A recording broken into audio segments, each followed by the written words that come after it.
everyone, it's Erica. Welcome back to Maniacal Reader. Today I'm doing the Reader Problems book tag. This tag was originally created by Tiffany over at About to Read. I'll put a link down to her original video. I recently saw this video on Heather's channel from Bookables. I'll put a link in the description to her video as well. The first question to this tag is, you have 20,000 books on your TBR. How do you decide what to read next? I usually have a lot of books on my TBR at all times, and I usually decide what to read next based on the TBR list that I have for each month. I usually like following TBR lists because they give me a structure to follow of what to read every month. If I decide that I don't like what's on my TBR for some reason during a month, I usually decide what to read next based on mood. Or I also have this TBR jar that I sometimes use whenever I don't know what to read next, and this jar is usually featured at the beginning of my TBR videos if I'm really having a hard time deciding what to read next. The next question is, the end of the year is coming and you're so close but so far away from your Goodreads challenge. Do you try and catch up? I happen to like the Goodreads reading challenge. I like having a high goal of books to read throughout the year, but I find that some readers find that the Goodreads challenge is stressful, so they purposefully put a low number of books, wanting to surpass that number of books. I've never really had a problem with Goodreads challenges. I don't really find myself stressing over not reading a certain number of books. I just happen to like the challenge, and if I don't reach it, that's okay with me. It's not really that big of a deal to me if I don't read my Goodreads challenge. The next question is, you're halfway through a book but you're just not loving it. Do you quit it or are you committed?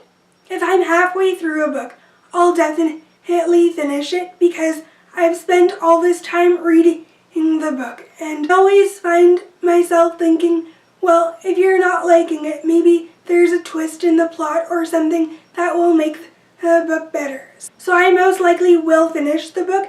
I hardly ever DNF books. I've put a book down before deciding to DNF it, but I've been curious about how the book ends, so I've picked up that book after deciding to DNF it, but I've never permanently DNF'd a book. So if I'm halfway through a book and just not liking it, I will finish it, hoping the book turns out to be better. The next question is, the covers of a series don't match. How do you cope? I don't cope with this, honestly.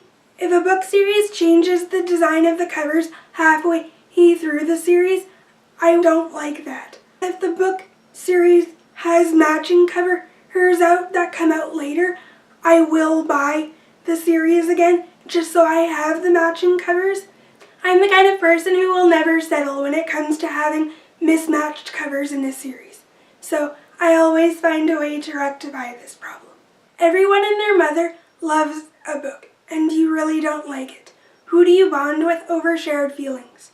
If I'm not liking a popular book that people have read, I'll usually just go on Twitter and talk to a fellow booktuber that doesn't like this book, and we talk about why we don't like the book, or how we can see how other people would like the book, but then talk about why we don't like this book. So I would usually just talk to a fellow booktuber about how I don't like a book. The next question is, you're reading a book in public and you realize you're about to cry. How do you cope? I never read in public, so this is a situation that I'm never in, so I can't really answer this question. The next question is, a sequel to a book you loved just came out, but you can't remember a lot from the prior novel. Will you reread the book, try to find a Goodreads synopsis, skip the sequel, cry in frustration? In this situation, I will reread the prior book, just so I have a good idea of what happened in the prior novel before I jump into the sequel. The next question is, you don't want anyone borrowing your books. How do you politely tell them no when they ask? Not a lot of people in my real life read, so I'm rarely, if ever, asked if someone can borrow a book from me, but I'll only lend a book out to my best friend because I know that she'll take care of the books if she asks to borrow a couple of books from me. The next question is, reading ADD. 5 books in the last month. How do you get over your reading slump? I've never actually been in a reading slump before, but I do know if I was in a reading slump, I'll usually just pick up a book I'm in the mood for, or a genre that I would go to if I ever was in a reading slump is new adult romance. This happens to be one of my favorite genres lately, so if I'm ever in a reading slump, I imagine that I'll go to that genre to get over my reading slump.